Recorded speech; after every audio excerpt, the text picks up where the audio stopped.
Mr. DIY. Daddy, nasan ka? Daddy, asan ka? May papabili pa sa'yo. Sana ba yun? Kung saan naman nasuot si Daddy? Kuya si tara tulak mo tong kahit hanapin natin si Daddy. Saang puparok naman kaya na Mr. DIY na panban si Daddy? Kanina pa ako may gusto ipabili sa kanya eh. Piling ko'y pinagtataguan ako ni Daddy neto. Teka, parang may nasesense ako ha.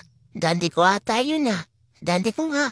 Uy, Daddy, sa ka bang galing? Kanina pa kita hinahanap. May papamili ako sa iyo. Ito. Ito, Daddy, gusto ko yung natunog-tunog. Yan, Daddy, meron pa ako ituturo sa iyo. Nandun sa Mendicon. Alam mo ba, Daddy, kanina ko pa ito minabalik-balikan. Kaso hindi ko mabili kasi wala ka. Kaya sa wakas, nabili na yung mga gusto ko. Tara na sa counter. Ate Amy, naman pa ba yan? Mukhang wala na. What? Naku, Diyos ko po. Sana wag mo akong mapalaya sa bahay. Sana may chimpen pa din ako.